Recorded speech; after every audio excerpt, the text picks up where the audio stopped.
Video पूर्ण बघा आणि मला नक्की सांगा कशी झालेली आहे. एकदम टेस्टी झालेली आहे खरंच, कारण आता मुलांनी खाल्लं पण आणि टिफिनमध्ये घेऊन पण गेलं आणि आपण पण गरम गरम बनवूया आणि मस्त एन्जॉय करूया. तुम्ही एकदा नक्की ट्राय करा. खूप छान अशी रेसिपी झालेली आहे आणि झटकीपट एकदम. भरपूर वेळा आपल्याला असं वाटतं की किचनमध्ये जेव्हा सगळं संपलेलं असतो, फ्रीजमध्ये काही भाजी होत्या ॲक्च्युली आज म्हणजे सगळं जे फ्रीज आहे आज रिकामा झालेला आहे. सगळं रिकामा झालेलं आहे, काहीच भाजी नाही आहे, फक्त 2-3 उरलेले भाजी होते. तर म्हणलं आता ह्या भाजीने काय करू, आणि नेमकं पाऊस असल्यामुळे भाजी आणायला पण झालं नाही. असं कधी सिच्युएशन येतो आपल्या लाईफमध्ये. तर तेव्हा आपण काय करायचं, जे काही भाजी आहे त्याचा मिक्स करून एकदम टेस्टी अशी भाजी म्हणजे एक पदार्थ आपण बनवायचं जे की घरामध्ये सर्वांना नक्की आवडीनं खातील असे. तर तेच आज रेसिपी आपण बघणार आहे. तुमच्याकडे जर भाजी असं वाटते की कधी काहीतरी वेगळं खाऊ, रोज रोज चपाती भाजी खाऊन आपल्याला कंटाळा येतो, मुलांना सुद्धा, मुलांना तर जास्त कंटाळा येतो. तर आज होती भाकरी बनवलेली, पण भाकरी मुलांना आवडत नाही आणि नेमकं पाऊस येत आहे. तर पावसाळ्याचा दिवस म्हणजे असं खमखमी काहीतरी खायचा असा दिवस असतो. आपण नवीन नवीन रेसिपी पण जास्त पावसाळ्यामध्ये आणि थंडीमध्येच ट्राय करतो, कारण की त्यावर असं इच्छा होते खायची. जसं उन्हाळ्यात इच्छाच होत नाही जेवायची, कारण की एकतर उन्हाळ्याने घामाघूम होऊन जातं. तर पाऊस येत आहे तर मला चला की काहीतरी नवीनच बनवूया. सोन्याहून पिवळं झालं, मला पण काहीतरी ट्राय करायचं होतं आणि नेमकं मुलांना पण काहीतरी नवीन खायचं होतं. नेमकी भाजी पण नव्हती, सगळ्या गोष्टी एकत्र होती नाही. तर भाजी नव्हती म्हणजे की चला आज एक रेसिपी तुमच्यासोबत शेअर करूया. 1-2 भाजी उरले असतील फ्रीजमध्ये किंवा भाजीच नसेल तुमच्याकडे, तर तुम्ही ह्याच्यामध्ये तुमच्या आवडीनुसार तुम्ही त्याच्यामध्ये इन्ग्रेडियंट्स टाकू शकता, नाहीतर ते फक्त पिठाने सुद्धा तुम्ही हे बनवू शकता.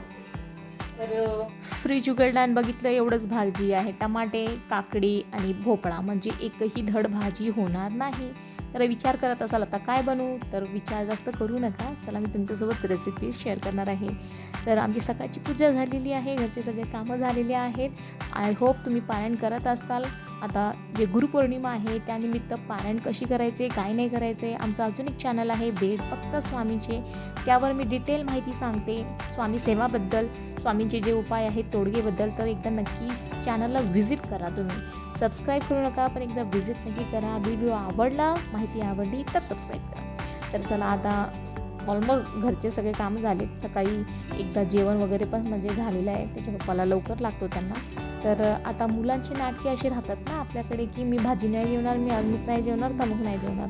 तर आता त्यांना उपाशी तर नाही बसू शकत आपण, आणि आता लहान आहेत थोडेसे, तर चला थोडंसं लाडही करतात, हट्टही करतात, तर आपल्यावरच पडते. तर त्यांच्या निमित्तानं आपल्यालाही काही खायला भेटून जाईल. तर बघितलं मग फ्रीजमध्ये काहीतरी नवीन बनव, टेस्टी बनव. पाऊस येत आहे, पावसाचं एक खूप धिंगाणा होऊन गेलेला आहे. पावसाचं तर कामच आहे, तो येणारच. 4 महिने पाऊस येणारच आहे, म्हणजे काय आपण रोज नवीन डिश ट्राय करायची. तर नंतर विचारलं केलं तरी काय हरकत नाही, कारण त्यानिमित्तानं आपण स्वयंपाक तरी कमीत कमी शिकून घेऊ, काहीतरी नवीन नवीन डिश आपण पण बनवू. आणि मुलांसाठी जर बनलं तर असं नाही ना की फक्त मुलंच खातील म्हणून, आपण पण 1-2 घास तरी खाऊनच घेऊ, तर त्याच्यामध्ये आपल्याला पण एखादी नवीन चव खायला भेटते आहे का नाही.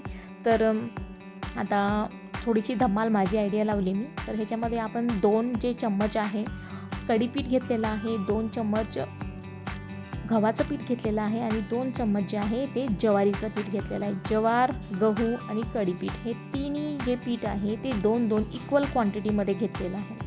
आणि त्यामध्ये आता मी टाकणार आहे हळद, मिरची पावडर, जेवढं तुम्हाला मिरची पावडर लागत असेल, कारण आता मुलं जेवत आहेत म्हणजे मी जास्त तिखट करत नाही, पण तुम्हाला स्पायसी हवं असेल तर तुम्ही जास्त ॲड करू शकता. आणि त्याच्यामध्ये थोडासा काळा मसाला टाका आणि मीठ, आणि त्यासोबतच जिरे आणि अजवाईनचा पावडर तुम्ही बनवून ठेवत असाल, मी बनवून ठेवते एकदाच, तुम्ही पण बनवून ठेवत जा. जिरे अजवाईनचा पावडर, मीठ, हळद, मिरची आणि काळा मसाला हे सगळं एकत्र करायचं आहे आपल्याला. कोथिंबीर असेल तुमच्याकडे तर ते तुम्ही त्याच्यामध्ये टाकू शकता, पण माझ्याकडे संपलेली आहे कोथिंबीर, कारण ते लवकर पावसामध्ये खराब होऊन जातो म्हणून मी जास्त दिवस ते ठेवत नाही. तर आता हे आपल्याला चम्मचने तुम्हाला जर वाटत असं कम्फर्टेबल तर तुम्ही चम्मचने चांगलं मिक्स करून घ्या. पण हे कसं पीठ सगळं एकत्र केल्याने गाठी राहून जातात, मग ते पीठ राहून जातं आणि जे आपल्याला डोसे करायचे आहे ते व्यवस्थित होत नाही. त्याच्यामुळे मग मी काय केलेलं आहे की हाताने चांगली त्याला स्मॅश करून घेतलेलं आहे, म्हणजे त्याला पूर्ण एकजीव करून घेतलेला आहे. त्याच्यामधले जे गोळे तयार होतात ते सगळं फोडून घ्यायचं आहे आपल्याला आणि त्याला थोडंसं भिजण्यासाठी बाजूला ठेवून द्यायचं आहे, कारण आपलं पीठ जे आहे तो लवकर भिजणार आणि आपले डोसे आज चांगले होणार आहेत. मला जोपर्यंत पीठ भिजतं तोपर्यंत आपण काय करूया, तुमच्याकडे लसूण अद्रक असेल ते तुम्ही खिसून टाकू शकता किंवा कुठून टाकू शकता, त्याच्यामध्ये अजून भारी चव येणार आहे हां खरंच. आणि माझ्याकडे ॲक्च्युली अद्रक संपलं होतं आणि लसूणही संपलं होतं, तर लसूण अद्रक दोन्ही टाका, त्याच्यामध्ये कांदे खिसून टाका, टमाटे आहे माझ्याकडे टमाटे टाका, आणि काकडी भोपळा आणि टमाटे हे 3 आहेत माझ्याकडे, तर मी तिन्ही पण खिसून टाकलेलं आहे. तुम्ही कोथिंबीर टाका आणि अद्रक लसूण तेही टाका, एकदम भात लागणार आहे. आणि कांदा असेल तर कांदासुद्धा किसून त्याच्यामध्ये टाका. एवढे इन्ग्रेडियंट्स आपल्याला लागणार आहे. इतर कोणती भाजी असेल तुमच्याकडे, पत्तागोबी आहे समजा, तर पत्तागोबी पण एकदम बारीक चिरा. कारण कसं आहे, मुलं एकतर खात नाही, आपल्याला माहिती आहे, मला माहिती आहे, माझी मुलं खात नाही म्हणजे तुमचीही मुलं पत्तागोबी खात नाही, कारण पत्तागोबी मोस्ट ऑफ मुलांना आवडत नाही. पत्तागोबी म्हणा किंवा गाजर म्हणा, गाजरही आवडत नाही त्यांना. तर काय करायचं आहे, अशा जे भाजी मुलं खात नाही ना, तर त्यांना एकदम स्मॅश करून टाकायचं, त्यांना डोळ्यांनासुद्धा दिसणार नाही. कारण एकतर मोस्ट ऑफ जेवता ते टी व्हीकडे त्यांचं लक्ष असतं. मग ते आपण मोठं एखादं चिरून टाकलं ना, तर ते त्यांना दिसून येतो आणि ते काढतात किंवा नाही म्हणतात. पण असं जर तुम्ही त्याच्यामध्ये खिसून जर टाकलं ना, एवढं बारीक खिसायचं त्याला की ते दिसायलाही नाही पाहिजे आणि त्यांच्या पोटाही तेही जातो. तर मी तर तसंच करते. ह्याच्यामध्ये जर का तुम्ही गाजर टाकलं तर त्याचा अजून कलरफुल येणार आहे, छान येणार. आणि बारीक गाजरचं किस टाकायचं त्याच्यामध्ये. पत्तागोबी असेल तर ते सुद्धा तुम्ही किसून त्याच्यामध्ये टाकू शकता. जेवढे भाज्या आहेत ना, ते तुम्ही भाज्या त्याच्यामध्ये किसून टाका. आणि त्यानंतर थोडं पीठ भिजलेलं आहे आपलं, सगळं मिक्सरनं एकत्र करून घ्यायचं, सगळं एकदम छानपैकी त्याला मिक्स करून घ्यायचं. आणि त्यानंतर आपल्याला जे डोसाचा तवा आहे ना, त्याच्यावरती ट्राय करा. कारण नॉर्मल तुम्ही जर चपातीचा तवा घेणार, त्याच्यावरती तुम्ही जर हे डोसे बनवायला जाणार ना, तो चिटकून घेणार तव्याला आणि अजिबात तुमचे जे डोसे आहेत ते चांगले निघणार नाही. ह्याला तुम्ही व्हेज डोसासुद्धा म्हणू शकतात किंवा मिक्स भाजी डोसासुद्धा म्हणू शकतो. आपल्या पद्धतीने आपण नाव देऊ शकतो. तर आता डोसा माझं जे आहे ते रेडी झालेलं आहे आणि चांगल्यापैकी मस्त, एकही खराब झालेला नाही आहे. आणि तुम्ही बघितलं आहे, पहिला डोसा जे आहे ते मी देवासाठी काढलेला आहे आणि आपण असंच करायचं आहे. आणि ते जे आहे ते कावळ्याला, कुत्र्याला, गाईला असं काहीतरी द्यायचं आहे आपल्याला. आणि डोसा चांगला झालेला आहे, एकसुद्धा खराब झालेला नाही आणि चांगले पदर त्याला जाळ्या सुटल्या आहे, तुम्ही बघितला असताल. आणि आता त्याला आपण तूप लावायचं आहे. तूप, त्याच्यासोबत तुम्ही लोणचं घ्या, सॉस घ्या किंवा शेंगदाण्याची चटणी, ठेचा, काही तुम्हाला जे आवडलं ते तुम्ही जेवू शकता. आता हे मी देवाला नैवेद्य दाखवणार आहे.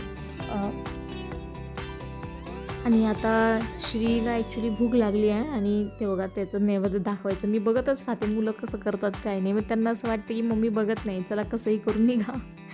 तर देवाला व्यवस्थित नैवेद्य दाखवलं आणि तेच मग श्रीला जेवायला दिलं. आता त्याचं टिफिन बॉटल वगैरे पॅक करायचं आहे, कारण दिवसभर टाईमपास करतात मुलं आणि जेव्हा जायचं असतं त्यावेळी खूप गडबड करतात.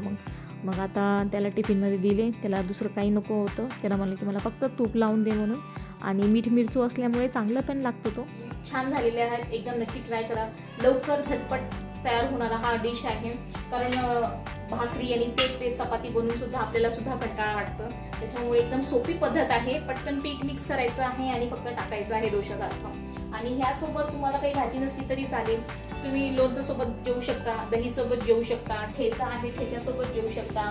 मुलांना तर, माझी मुलं तर तुपासोबतच जेवतात, त्यांना तूपच आवडतो, तुपासोबतच त्यांना जेवायला आवडतं. तर दुसरं काही लागत नाही त्यांना. व्हिडिओ बघत राहा आणि सबस्क्राईब करत जा, चॅनलला सबस्क्राईब नाही केलेलं आहे तर.